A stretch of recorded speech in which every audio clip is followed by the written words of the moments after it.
কামাখ্যা মন্দির নিয়ে বিতর্কিত মন্তব্য। ওয়াজেদ খানকে খুঁজতে অসম পুলিশের 3 সদস্যের টিম ইতিমধ্যেই কলকাতায় গিয়েছে। দলে রয়েছেন 2 এসআই পদমর্যাদার আধিকারিক। হরিয়ানা পুলিশের একটি টিমও কলকাতায় আসতে পারে বলে সূত্রের খবর। গলফ গ্রিন থানার পক্ষ থেকে দ্বিতীয়বার তলব করা হয়েছে ওয়াজেদকে। বুধবার হাজিরা দিতে বলা হয়।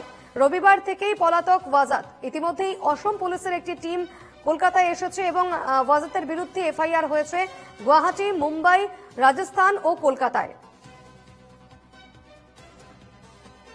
কামাখ্যা মন্দির নিয়ে বিতর্কিত মন্তব্যের জের ইতিমধ্যেই ওয়াজেদের বিরুদ্ধে এফআইআর হয়েছে এবং সেই এফআইআর হয়েছে গুয়াহাটি, মুম্বাই, রাজস্থান এবং কলকাতায়।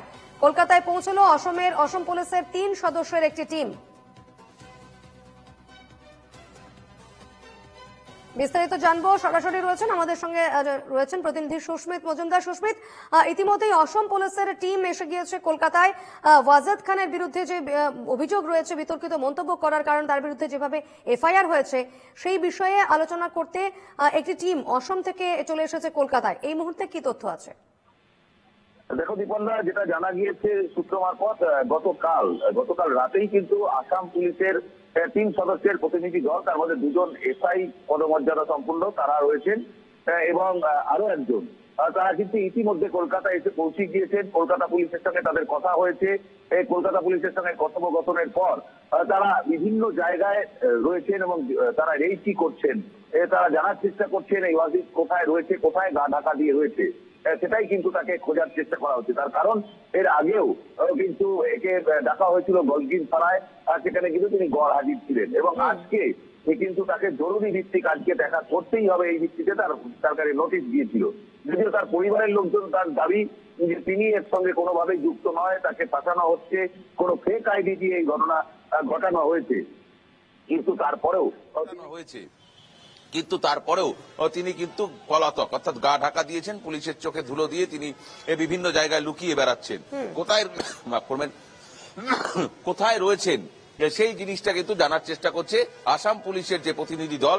ইতিমধ্যে কলকাতায় এসে পৌঁছিয়েছে। কলকাতার বিভিন্ন জায়গায় তারা কিন্তু তল্লাশি চলছে এবং কলকাতা পুলিশকে সঙ্গে নিয়ে আসাম পুলিশের যে প্রতিনিধি দল, 2 জন এসআই পদমর্যাদা সহ আরো একজন, তারা কিন্তু কলকাতার যে গোয়েন্দা দপ্তর রয়েছে কলকাতা পুলিশের, হরিয়ানা পুলিশের একটি টিমও কলকাতায় আসতে পারে বলে জানা যাচ্ছে। সে বিষয়ে কি তথ্য রয়েছে? দেখো দীপনা, শুধুমাত্র হরিয়ানা না, হরিয়ানা, রাজস্থান সহ আরো বেশ কয়েকটি পড়শি রাজ্য, যেমন আসাম থেকে ইতিমধ্যে এসে পৌঁছে গিয়েছে, তেমন ভাবে হরিয়ানা এবং রাজস্থান থেকেও কিন্তু তদন্তকারী অফিসার, পুলিশ যাদের যেখানে যেখানে অভিযোগ হয়েছে সেই সমস্ত তদন্তকারী অফিসাররা তারা কিন্তু আসবেন এবং আসার পর তারাও কিন্তু একই চেষ্টা করবেন। প্রথমে কলকাতা পুলিশের যে গোয়েন্দা দপ্তর রয়েছে, কলকাতা পুলিশের সাহায্য নিয়ে এই ওয়াজিদকে খোঁজার চেষ্টা করবেন এবং তারপর তারা তাদের হেফাজতে নেওয়ার চেষ্টা করবেন, যে তাকে তাদের হেফাজতে নিয়ে জিজ্ঞাসাবাদ করবেন যে কেন তিনি এইরকম ধরনের ঘটনা ঘটালেন, বা এই যে সোশ্যাল মিডিয়ায় যে পোস্ট নিয়ে বিতর্ক, সেই বিতর্ক ছড়িয়েছে এবং তারপর তার বিরুদ্ধে অভিযোগ দায়ের করা হয়েছে। খবরে অবশ্যই আমাদের নজর থাকবে। আপাতত ধন্যবাদ সুস্মিত।